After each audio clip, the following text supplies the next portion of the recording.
Olá, pessoal, tudo bem com vocês? Eu me chamo Carla Alves, sou professora de Ciências Humanas da Rede SESI Pernambuco e hoje a gente vai estudar um pouquinho sobre a importância da questão ambiental, um assunto que é cobrado no vestibular da UPE, o SSA, e o Enem também traz questões acerca da importância da questão ambiental. Então, hoje a gente vai entender um pouquinho quais são os impactos provocados no meio ambiente a partir da queima de combustíveis fósseis, por exemplo, tá? A gente vai entender também um pouquinho da legislação ambiental brasileira. Esse ponto da legislação é algo que o vestibular da UPE também cobra, então é importante que a gente tenha o conhecimento, né? O que a lei traz, o que defende, o que protege, tá bom? Em seguida, a gente vai responder algumas questões. Vou responder algumas com vocês, depois vocês responderão algumas questões sozinhos, para ver se vocês, de fato, conseguiram compreender o assunto de hoje. Mas antes eu vou compartilhar aqui com vocês o meu slide, para todo mundo conseguir acompanhar e compreender esse assunto, que é um assunto extremamente pertinente nos exames que vocês farão.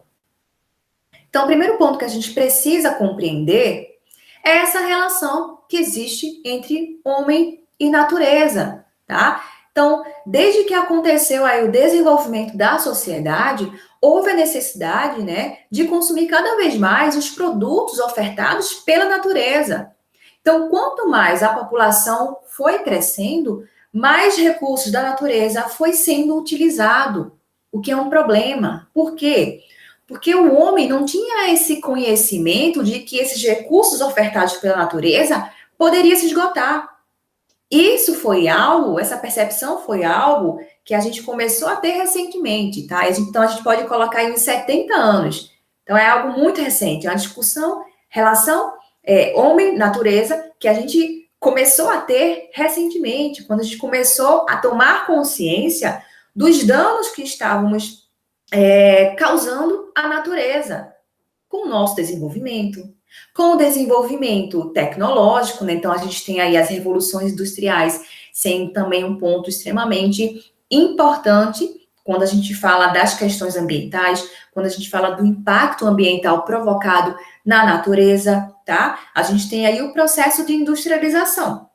Então, quanto mais eu produzo, mais eu preciso retirar da natureza. Falando de produto, quanto mais eu consumo, mais resíduo eu vou gerar na natureza. Mais poluição eu vou provocar no meu meio ambiente, tá? Então, isso é um problema. Vamos ver aqui alguns impactos ambientais provocados pela queima dos combustíveis fósseis. A gente tem aí alguns gases, né, que provocam aí impactos ao nosso meio ambiente. Então, a gente tem o dióxido de carbono, o CO2 que é responsável pelo efeito estufa.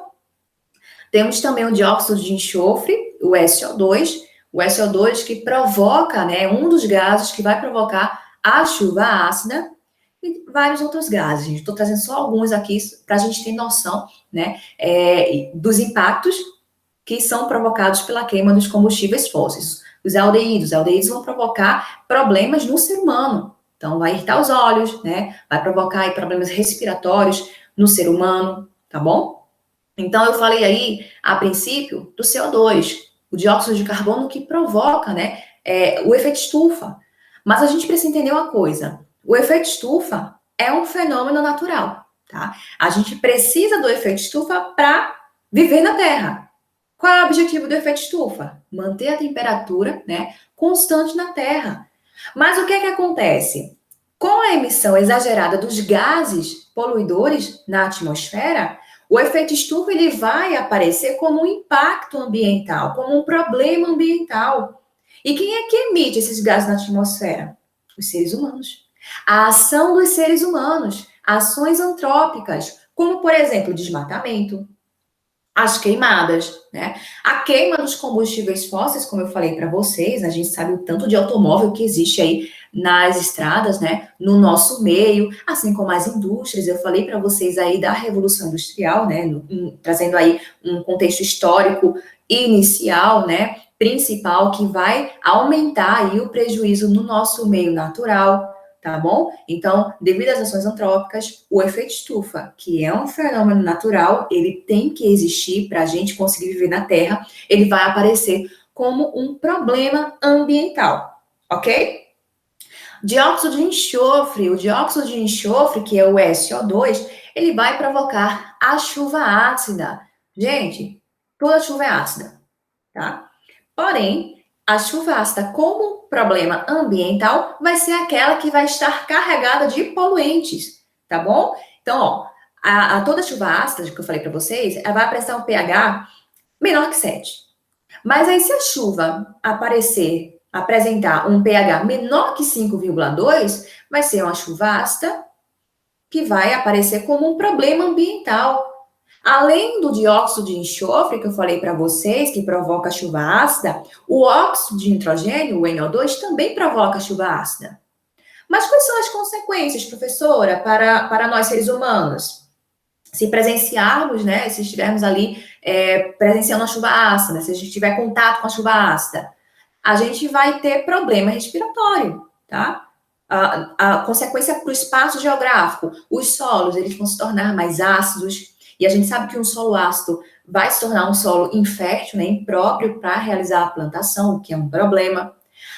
A chuva ácida é capaz de corroer patrimônio público, estátuas, monumentos, derrete mesmo, tá? Devido à acidez. Então, vai ter uma maior concentração aí desse problema nas regiões urbanas, na área urbana, que é a área em que vai ter a concentração aí da maior dispersão de gases poluentes na atmosfera, tá bom? Tem aí concentração de indústrias, tá bom? Então, vai gerar aí uma reação química gerando a chuva ácida como um problema ambiental. A gente tem também outro problema ambiental nas áreas urbanas, que são o quê? As ilhas de calor. As ilhas de calor, que é um fenômeno climático que ocorre principalmente na área urbana, como eu falei para vocês, tá? Em que a temperatura nessa área vai ser mais elevada em relação às áreas mais interioranas. Por quê? Porque vai ter uma retirada da área da vegetação natural para a construção de concreto, tá bom? Então a gente pode pegar um exemplo do centro da cidade do Recife. Chega ali meio-dia, é um calor insuportável, existe um aumento de temperatura devido à falta da área verde naquela localidade. Então, ali a gente vai ter uma ilha de calor, tá bom? E aí, o que acontece, gente? Diante desses impactos ambientais provocados na atmosfera pelas ações antrópicas, né, em que nós, seres humanos, começamos a ter consciência de modo recente, né, teve uma preocupação muito grande acerca do impacto que estava sendo provocado no nosso ambiente, começaram a surgir aí as conferências ambientais, tá bom? As conferências ambientais que vai ter a ONU como a responsável para guiar essas conferências. Então, a ONU ela tem o objetivo também de trazer essa orientação, né, acerca das questões ambientais, tá bom? Então, temos algumas conferências, eu trouxe para vocês, para a gente entender. A conferência de 1972, essa conferência de Estocolmo, foi a primeira conferência, né, foi um marco inicial aí para começar a ser abordado as questões ambientais, né, abrangendo aí as nações do mundo inteiro. Nessa conferência de 72, a gente teve a criação do Programa das Nações Unidas para o Meio Ambiente. Nessa conferência, nenhum acordo foi assinado, mas a gente tem aí um marco, né, o início de preocupação sobre as questões ambientais. Em 1987, a gente vai ter o Protocolo de Montreal.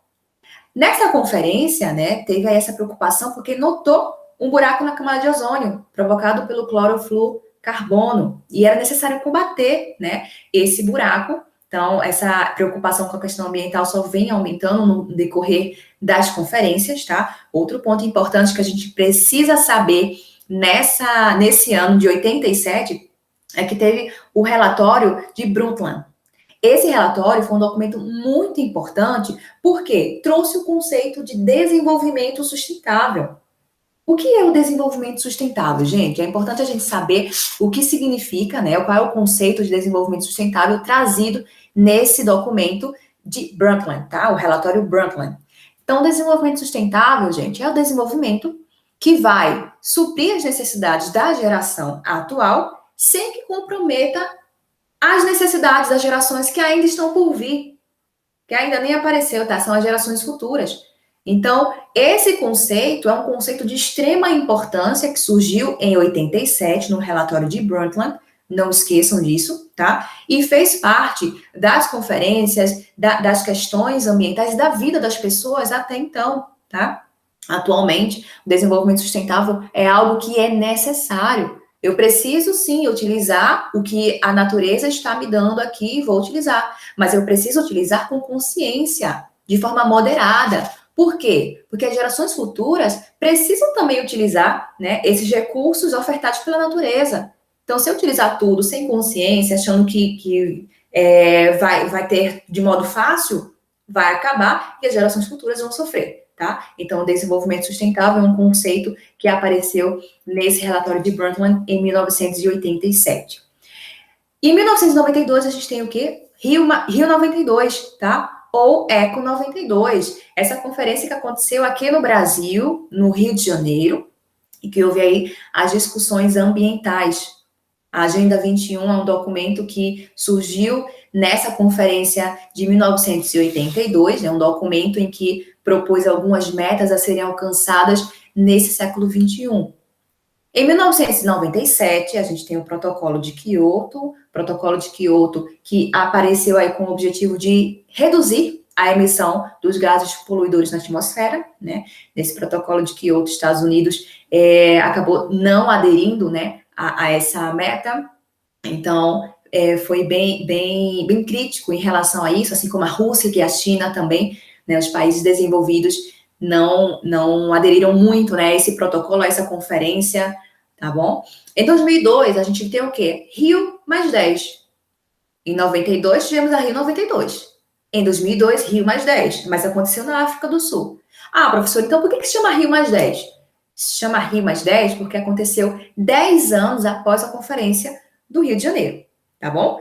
E aí, em 2012, a gente vai ter o quê? Rio mais 20. Rio mais 20 que aconteceu no Rio de Janeiro também, né? Em que analisou aí algumas metas que foram propostas na Agenda 21. Percebeu-se que muitas delas não foram alcançadas, é muito difícil, né? Mas as discussões acerca da questão ambiental continuaram e continuam, né? Porque as conferências não acabaram, tá bom? E aí, ó, a gente tem também, é importante a gente falar sobre os movimentos ambientalistas, tá? A gente tem algumas organizações, né, que se preocupam com essas questões ambientais e vão se orientar por diversas propostas, ações, fundamentos, ok? Essas organizações, gente, elas podem ser de cunho governamental, intergovernamental e não governamental, que são o quê? As ONGs, né, ONGs, tá? As governamentais são aquelas organizações criadas pelos governos, né? A exemplo, a gente tem aqui o Ministério do Meio Ambiente no Brasil. As intergovernamentais são organizações que são formadas por representantes de governos de vários países. O PNUMA, lembra a Conferência de Estocolmo? O PNUMA foi criada lá, Programa das Nações Unidas para o Meio Ambiente. As ONGs, né, que são as organizações sem fins lucrativos, Greenpeace. Sabe Greenpeace? Se não sabe, pesquisa, porque é uma organização muito interessante a nível ambiental, tá bom? São alguns movimentos ambientalistas. A gente pode dividir ou classificar esses movimentos ambientalistas em duas macrovertentes: os conservacionistas e os preservacionistas. Preste atenção aí, ó. Os conservacionistas, gente, vão acreditar no desenvolvimento sustentável. Olha só o que é que eles falam. É preciso conservar a natureza para que possamos utilizar seus recursos naturais de forma controlada e eficiente. E o que é o desenvolvimento sustentável? Qual é o conceito do desenvolvimento sustentável? Utilizar os produtos ofertados pela natureza de forma consciente, pensando nas gerações futuras.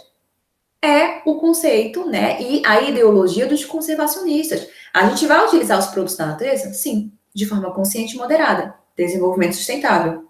Agora, preste atenção na ideologia dos preservacionistas, que são ainda mais radicais. Os preservacionistas afirmam que a natureza tem valores intrínsecos, independentemente da vida humana, por isso deveriam ser protegidos e preservados, ou seja, intocados pelos seres humanos. Gente, os preservacionistas acreditam que nós não devemos utilizar os recursos ofertados pela natureza. Eles acreditam que são recursos intocados, devem ser intocados, tá? Então, os preservacionistas aparecem aí com a ideologia mais radical. Falando um pouquinho sobre a legislação ambiental brasileira, eu falei para vocês que isso é um ponto cobrado no vestibular da UPE, então é importante que a gente saiba, né, o que é que traz aí a legislação ambiental do Brasil. Gente, muitos especialistas consideram que a legislação ambiental brasileira é a mais completa do mundo, ou melhor, uma das mais, né, não podemos generalizar tanto, mas é uma das mais completas do mundo, tá? Qual é a intenção da legislação ambiental brasileira? Proteger o meio ambiente. Proteger o meio ambiente, reduzir as consequências das ações antrópicas, tá? Então, ela traz aqui alguns objetivos e princípios, né, que a gente precisa conhecer. Não é o único, tá? Eu trouxe aí um de cada, mas tem vários. É importante que vocês depois vão pesquisar aí sobre a legislação ambiental brasileira de forma mais aprofundada. Então, a gente tem, por exemplo, o objetivo, um dos, estabelecer critérios e padrões de qualidade ambiental e de normas relativas ao uso e manejo de recursos ambientais, e um dos princípios, princípio do desenvolvimento sustentável. Adoção de medidas com a premissa de obter a integração dos objetivos econômicos, sociais e ambientais. Olha a moderação, olha a consciência aí aparecendo. E aqui uma das leis tratadas nessa legislação ambiental brasileira, Lei dos Crimes Ambientais, número 9.605, de 12 de 2 de 1998, que tem como principal objetivo a reparação de danos ambientais, prevendo ações de prevenção e combate a esses danos, tá? São alguns pontos que a legislação ambiental brasileira traz. Acerca disso que eu falei, eu quero responder com vocês uma questão aqui. Essa questão é uma questão da UPE, do ano de 2018, e fala justamente sobre a legislação ambiental. Vamos ler? O Brasil possui uma legislação ambiental que é tida como uma das mais destacadas do planeta. A Política Nacional de Meio Ambiente foi desenvolvida com base em uma série de princípios. Identifique-os entre os mencionados a seguir. Bora lá. Primeiro princípio, a educação ambiental. Segundo princípio, a proteção dos ecossistemas. Terceiro princípio, o controle e zoneamento de atividades poluidoras. Quarto, o planejamento e a fiscalização do uso dos recursos ambientais. Quinto princípio, a racionalização do uso do solo, do subsolo, da água e do ar. Desses princípios mencionados, quais estão corretos? Quais fazem parte da legislação ambiental brasileira? Estão corretos? Letra A, apenas 1 e 5. Letra B, 1, 2 e 3. Letra C, apenas 3, 4 e 5. Letra D, apenas 2, 3 e 5. Ou letra E, 1, 2, 3, 4 e 5, todos, né? E aí, qual desses princípios citados são mencionados na legislação ambiental brasileira? Vamos analisar? A educação ambiental é um princípio tratado na nossa legislação. Proteção dos ecossistemas? Com certeza, né? Inclusive, temos leis que protegem o nosso ecossistema. Controle e zoneamento de atividades poluidoras? Sim. O planejamento e a fiscalização do uso dos recursos ambientais, com certeza. A racionalização do uso do solo, do subsolo, da água e do ar, também.